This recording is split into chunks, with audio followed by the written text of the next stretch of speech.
Bueno, estamos ya de regreso, martes de salud, señor. Este martes, el doctor Alejandro Cambiaso, saludo, buenas tardes, ¿cómo le va? Muy buenas tardes, don Luisín, y a todos los televidentes. ¿Cómo marcha el COVID al día de hoy? ¿Qué ha pasado? ¿Y es pertinente o no la tercera vacuna y la cuarta también? Bueno, son preguntas bastante importantes. A mí me gustaría que el señor director pasara en primer lugar con la gráfica del día de hoy del Ministerio de Salud Pública, que lo puede ilustrar sobre la cantidad de casos COVID. Podemos ver que en el día de hoy se tomaron 6.654 muestras en las últimas 24 horas, de las cuales fueron en su gran mayoría pruebas de antígenos, 5.292, y 1.362 fueron pruebas PCRs. Pero lo importante de esto es que de esas 6.654 muestras que se tomaron en las últimas 24 horas, solo estuvieron 345 casos positivos, lo que me habla de una positividad de alrededor de lo que es un 6.68% que viene presentándose en las últimas semanas. Pero otra buena noticia es que el porcentaje de camas COVID ocupadas es de un 15%, al igual que el uso de los ventiladores ronda igual el 15%, y el número de camas de cuidado intensivo un 21%. Y un término que siempre discutimos y mencionamos aquí en el programa es la tasa de letalidad, que continúa siendo una de las más bajas de la región de las Américas en un 1.14%. Hasta ahora solamente una defunción en las últimas 24 horas. Y en ese tenor, también haciendo el contexto de lo que es la situación global, en el mundo han habido alrededor de, según los datos de la Organización Mundial de la Salud, 4.627.540 muertes, de las cuales en las Américas hay alrededor de un 40 y tanto por ciento, 2.146.000 muertes. Y sobre todo, como sabemos, dentro de los grupos de riesgo, sobre todo vemos los pacientes que son hipertensos, los pacientes que son diabéticos y también los pacientes que cursan con enfermedades respiratorias o enfermedades ya de edad avanzada. Entonces, cuando hablamos sobre el tema de la tercera vacuna, es importante mencionar que en República Dominicana tomamos la iniciativa de comenzar a trabajar el concepto, en primer lugar, de canasta de vacunas, o sea, de distintas vacunas que se pueden ir administrando de forma inicial. Comenzamos sobre todo haciendo hincapié con las vacunas de Sinovac y Sinopharm, o vacunas chinas. Pero hoy día, luego de que tenemos un gran porcentaje de la población con 2 vacunas, hemos instaurado también, o hemos sido los pioneros en el programa de booster, o sea, en el programa de tercera dosis, con una vacuna distinta, en este caso con la Pfizer. La experiencia nuestra, local, en diferentes estudios que se han realizado por entidades tanto públicas como privadas, ha sido muy buena. Y muestra de esto es los números que podemos ver hoy día del COVID que estamos exhibiendo. Ya para hablar de una cuarta dosis de vacuna, también hay actualmente bastante disyuntiva en lo que es la comunidad médica en ese tenor, aunque en Estados Unidos se está hablando, en los casos de que pacientes que tengan 2 vacunas Pfizer, de utilizar también un boost de tercera dosis en un espacio de 6 a 8 meses. O sea que todavía tenemos mucho que aprender de lo que es COVID. Sin embargo, la estrategia que hemos utilizado a nivel local nos permite exhibir indicadores tanto de ocupación hospitalaria como relativos también a tasa de letalidad que son envidiables en la región. Ponerse la tercera vacuna es ser inteligente. Definitivamente. Yo me puse mi tercera vacuna. Yo también. Usted también. Así que déjense de estar analizando tanto. Gente que nunca en su vida ha sido médicos ni se han puesto una bata y ahora se han vuelto científicos porque lo leyeron en Google. Por favor, por Dios y por la Virgen. Y además que leyeron un estudio que salió alguien que usted no sabe quién lo hizo, si fue una farmacéutica o algo. Déjense de eso. Doctor, ¿qué es la hemofilia? Bueno, la hemofilia es una, este término le va a llamar un poco la atención, una discrasia. ¿Qué? Discrasia sanguínea. Ajá. O sea, es un trastorno de la sangre, de la coagulación, en la cual vemos que pacientes cuando sufren, por ejemplo, cualquier eventualidad, tienen mayor predisposición a producirse sangrados. A propósito de lo que es la hemofilia, creo que sería interesante dentro del programa que no hemos tenido a un hematólogo dentro del programa con quien pudiéramos hablar muy a fondo de la hemofilia. No solamente de la hemofilia, sino que en República Dominicana vemos gran predisposición a distintos tipos de anemias, como la anemia falciforme, y también a distintos trastornos de la sangre, que es un tejido también, que mucha gente no lo identifica como un tejido, y es un tejido que realmente interconecta a los demás órganos y sistemas. ¿Cuántas enfermedades se derivan en la sangre? ¿Cuántas se procrean en la sangre? ¿Cuántas son? Y sobre todo las que son de tipo ya que te puede llevar al fallecimiento. Bueno, es una pregunta realmente muy compleja, don Luisín, porque dentro de los trastornos que podemos ver a nivel de la sangre están, como acabo de mencionar, todos los que tienen que ver con disminución de la hemoglobina y los glóbulos rojos, sí, o las conocidas como las anemias, o por el contrario, las que se producen muchos glóbulos rojos, como la policitemia o la policitemia vera.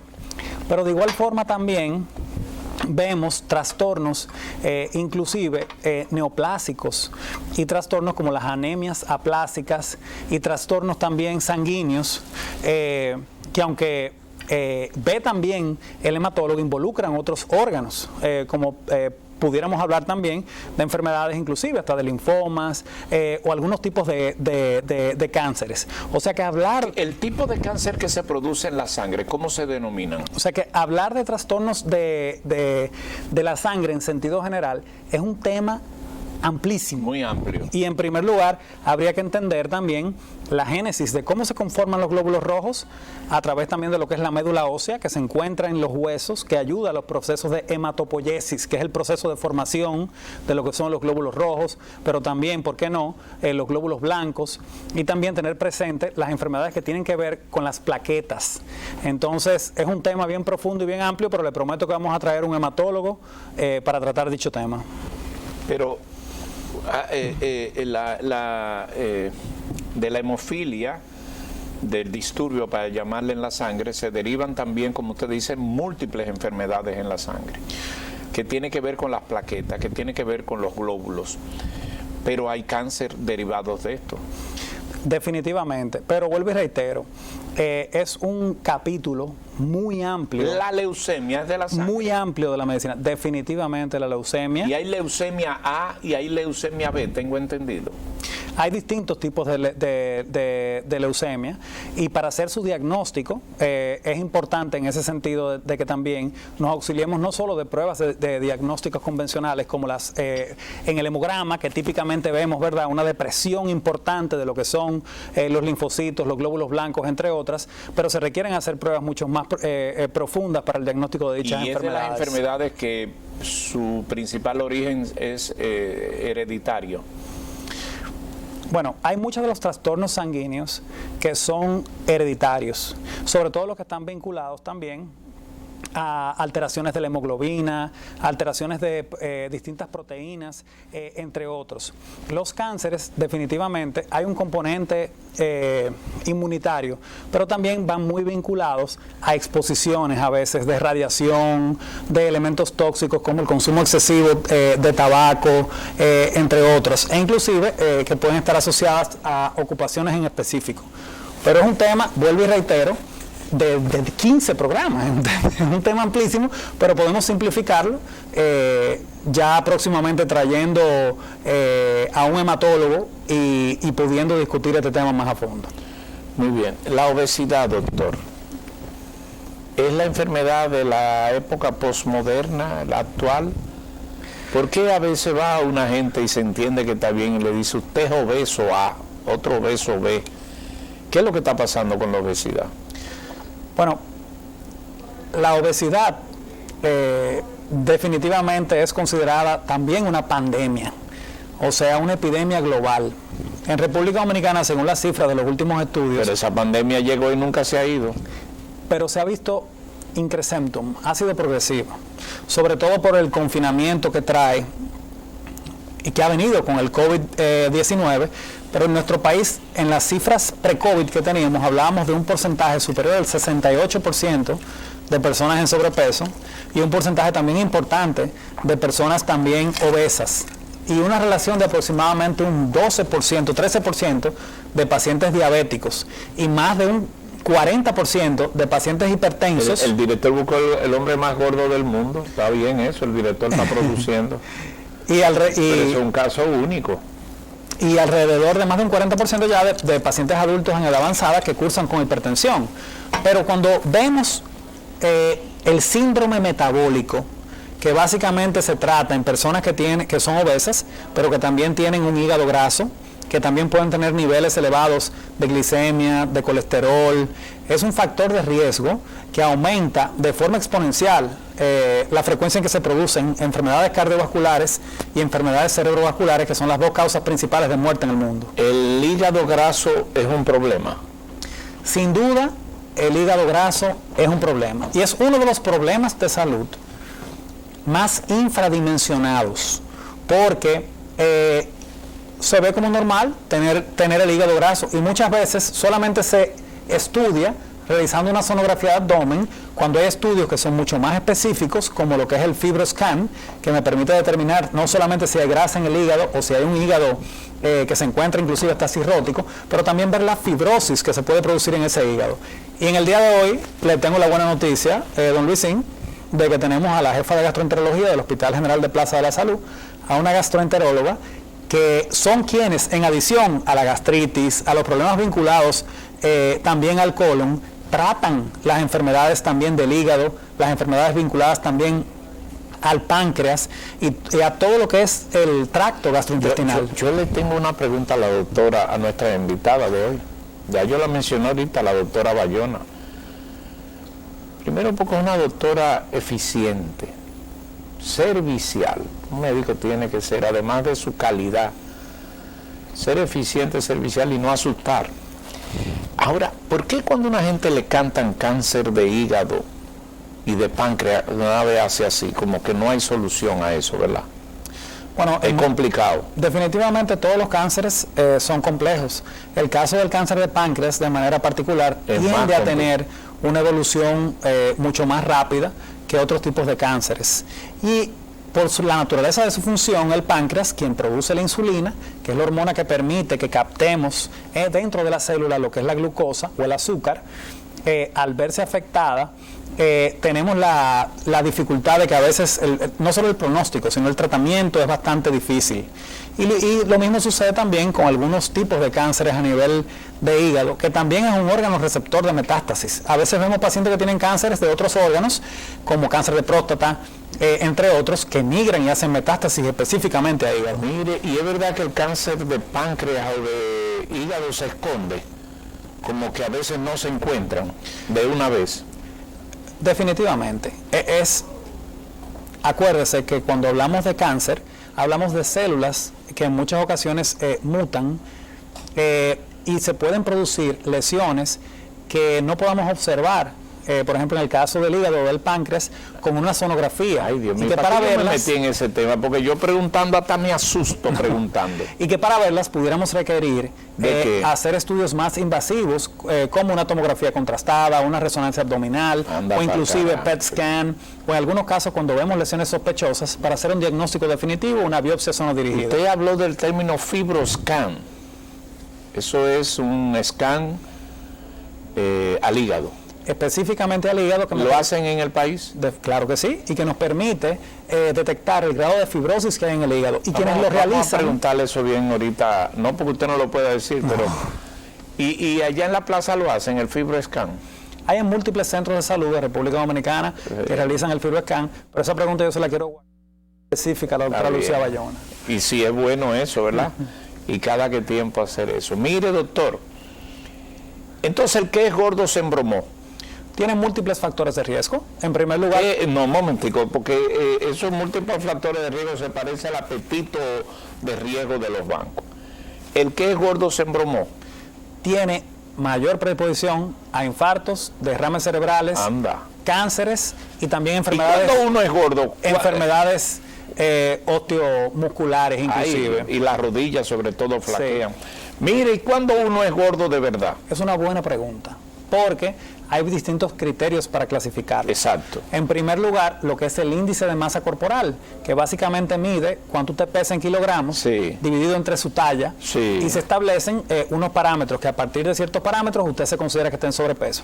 Pero hay que tener en consideración también que el músculo pesa más que la grasa, por lo que hay múltiples fisiculturistas que al músculo pesar más que la grasa, si lo pesamos bajo esa clasificación, fueran obesos, porque tienen un índice de masa corporal elevado. Por eso para esto hay estudios también de bioimpedancia eléctrica, sí, o estudios de análisis. Es un aparato que hay que te mide todas las de cosas. Composición corporal. Entonces y es rápido, fácil, ¡pam!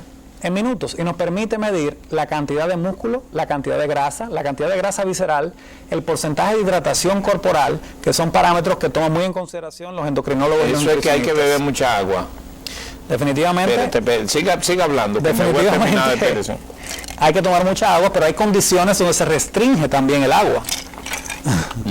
No había escuchado eso. Usted lo que me ha dicho siempre y los médicos que hay que beberse 8 vasos de agua. Yo voy ahora por 12. Bueno, porque yo he visto su sonografía abdominal, he visto sus riñones, he visto sus parámetros de urea, de creatinina, hace falta agua. Y en ese sentido no tiene ninguna alteración renal que le impida, ¿verdad? Pero hay pacientes que sí tienen alteraciones renales. Que no pueden beber agua. Que tienen que tomar de forma restringida agua porque su cuerpo no tiene la capacidad de liberarlas, o pacientes con problemas también cardiovasculares, de insuficiencia cardíaca congestiva, que tenemos que tener restricciones hídricas. Para terminar con la obesidad, la frontera de la obesidad, la llegada es la diabetes.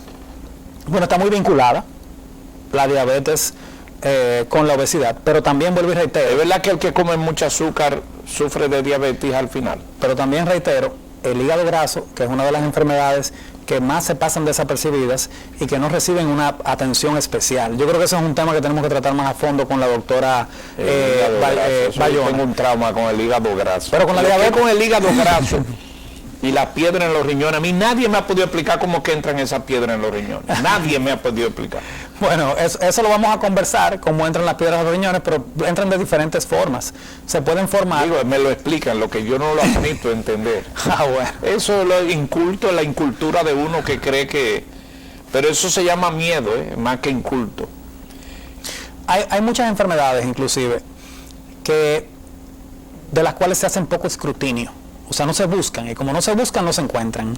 Por ejemplo, usted siempre oye hablar de la tiroides. Sí, pero dígamelo a mí. Pero raras veces usted ha oído hablar de la... de Boterocil todos los días. Perfecto. Pero raras veces usted ha oído hablar de la paratiroides. ¿Paratiroides? ¿Qué es eso? Mírelo ahí.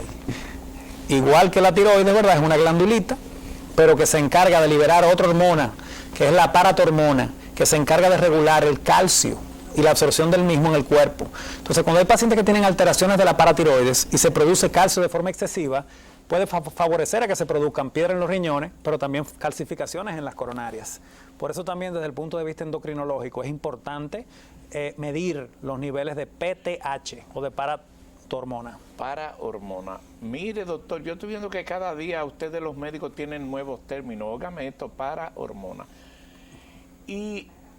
Paratohormona. ¿Parato? Hormona, PTH. PTH. Que viene precisamente de paratiroides.